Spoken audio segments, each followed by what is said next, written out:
Once upon a time, in a dark and dangerous city, there lived a fearsome group called the Hatchet Gang.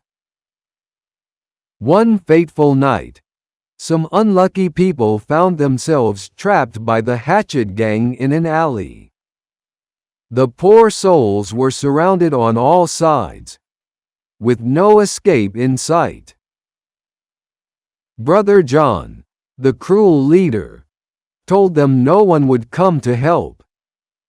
When one man tried to run away, a gang member threw a hatchet that cut off his leg. Without mercy, Brother John killed the injured man with his hatchet. A terrified woman begged Brother John to let her go.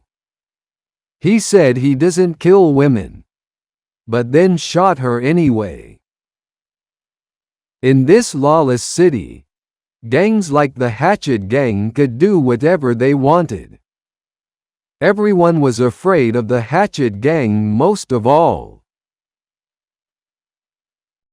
Meanwhile, in a poor neighborhood called Pigpen Lane, life was very hard for the residents. The mean landlord and landlady, who owned the houses, treated everyone badly. The people living there worked hard, but were still very poor.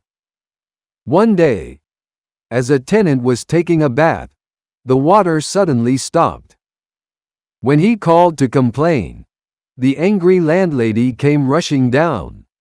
She yelled at the poor man and all the other tenants. The landlady said she would only let them have water 3 days a week from now on. She slapped the man who complained and cursed at everyone.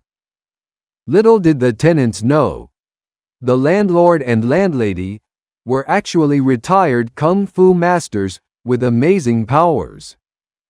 Back in her room, the landlady caught her husband spying on the women tenants. Furious, she beat him up and threw him out the window. Later, 2 men named Sam and Bill came to Pigpen Lane and went into a barber shop. Sam asked the barber to cut Bill's hair. After the haircut, Sam threatened the barber for doing too good a job. Bill pretended to be the boss of the Hatchet Gang to scare the barber. Sam took the barber aside and tried to get money from him. But the brave barber refused, saying there were many others like him who wouldn't be intimidated. Soon, all the residents of Pigpen Lane surrounded Sam and Bill. Sam wasn't scared and challenged them to a fight. He let a woman hit him first, but her punch hurt more than he expected. Next, he challenged an old man, who turned out to be very strong. Even a young boy was surprisingly muscular. The landlady arrived and started hitting Sam with her sandal. Sam threatened to call the real Hatchet Gang for backup. He lit a firecracker and threw it outside the neighborhood walls. By chance, some real Hatchet Gang members were nearby and heard the firecracker. Sam quickly blamed the landlady for throwing it at them. The gang's second in command was very angry. He turned to attack the landlady, but suddenly got punched into a garbage can. The other gang members rushed to help him. He ordered them to call for more backup right away. Brother John arrived and threatened to burn down the whole neighborhood. He tried to set a woman on fire, but a coolie caught the lighter. The coolie admitted he was the one who had punched the gang leader. All the gang members attacked the coolie at once, but he fought them off with amazing kung fu skills. The tailor revealed he also knew kung fu and joined the fight. Even the baker turned out to be a kung fu master who could break bricks. Together, the 3 of them scared away Brother John and his gang. That night, The Hatchet Gang captured Sam and Bill for pretending to be members. Brother John ordered them to be killed. But Sam managed to pick the locks and escape just in time.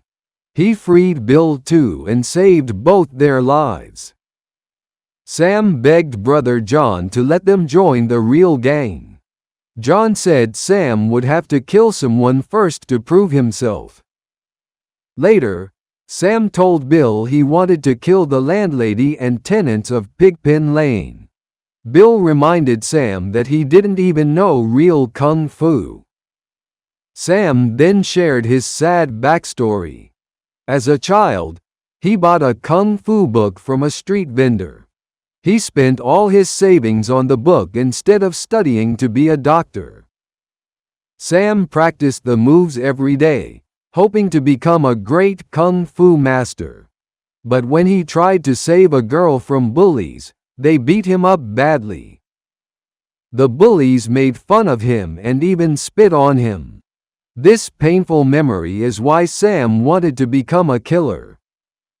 Afterwards, Sam and Bill went to get ice cream but ran away without paying.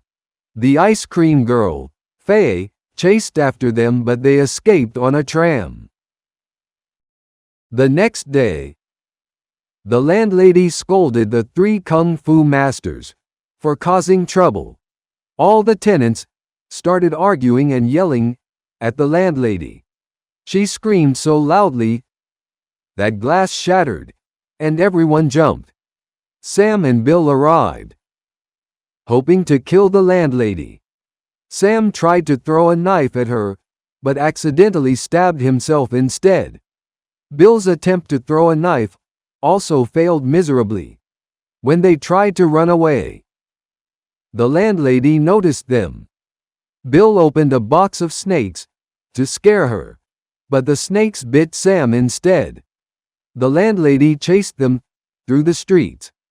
Sam barely managed to escape from her. The next morning, Bill was amazed that Sam had already healed from his injuries. Sam always seemed to recover very quickly from wounds. They saw two blind men carrying a large bag and decided to rob them. But the blind men turned out to be deadly kung fu masters. Brother John hired the blind masters to kill the three kung fu fighters in Pigpen Lane. That night, the blind masters attacked Pigpen Lane. One of them quickly killed the coolie. The other fought against the tailor. Though the tailor fought bravely, he was outnumbered. The blind masters used a musical instrument as a powerful weapon. The baker tried to help, but even together they couldn't defeat the blind men. Just as they were about to be killed, the landlady's loud screams stopped the fight. Suddenly the landlord appeared and broke the blind men's instrument. He tossed the two blind masters around like rag dolls. But the blind men regrouped and launched their strongest attack at the landlord. The landlady screamed again, blowing the blind masters away. She warned Brother John to never mess with them again.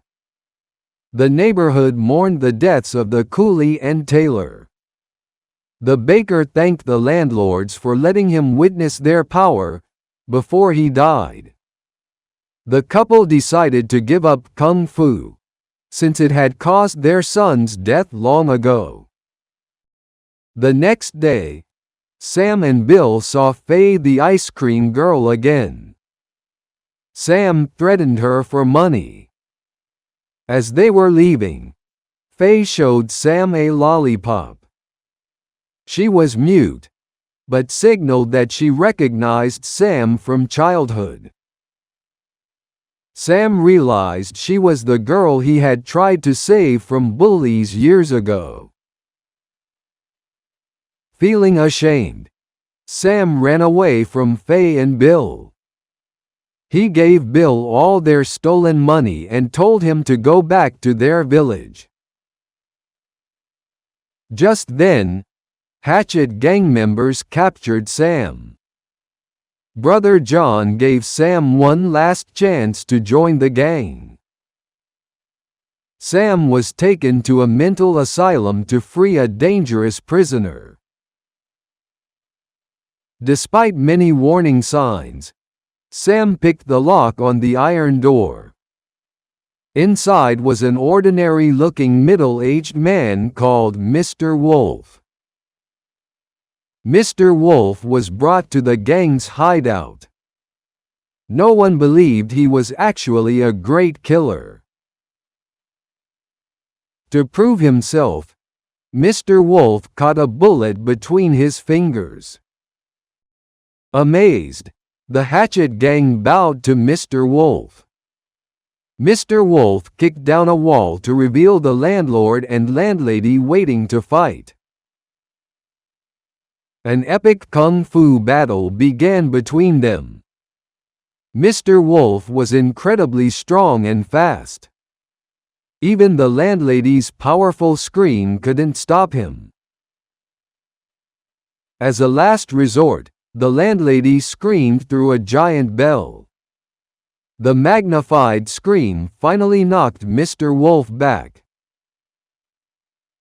Mr. Wolf pretended to surrender, then attacked with a hidden weapon.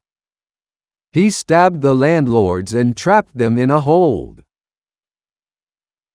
Brother John ordered Sam to hit Mr. Wolf with a wooden board. But Sam hit Brother John instead and broke the board on Mr. Wolf's head. Enraged, Mr. Wolf threw the landlords aside and savagely beat Sam. He punched Sam so hard his face was smashed into the concrete floor. While Mr. Wolf was distracted, the landlords escaped with Sam's body. Mr. Wolf killed Brother John with a single punch for letting them get away. Back in Pigpen Lane, the landlords used special medicine to save Sam's life. They were amazed at how quickly he was healing. Outside, Mr. Wolf and the Hatchet gang surrounded the neighborhood. Sam recovered and went to help fight. He walked out to face the entire gang alone. An incredible battle began between Sam and all the gang members. Despite being outnumbered, Sam defeated them one by one. The landlords realized Sam had unlocked his true inner power. After beating the gang, Sam calmly walked up to Mr. Wolf. Their final showdown shook the entire city. Mr. Wolf revealed his ultimate fighting technique. With one hit, he sent Sam flying high into the sky. Above the clouds, Sam received a mystical vision. He came crashing back down with new power. Sam used the special Buddha palm technique on Mr. Wolf. Mr. Wolf tried one last trick, but Sam's attack was too strong. A huge palm-shaped hole appeared in the wall behind Mr. Wolf. At last, Mr. Wolf admitted defeat and accepted Sam as his master. Sometime later, Sam and Bill opened a candy shop in the city. Faye came to visit, and Sam was happy to see her again. Sam and Faye were finally reunited after all those years. As the story ends, We see the kung fu bookseller trying to trick another child. But now we know that with hard work and belief in yourself, amazing things are possible. Sam's journey showed that true strength comes from kindness, not violence. And so the little neighborhood of Pigpen Lane found peace at last.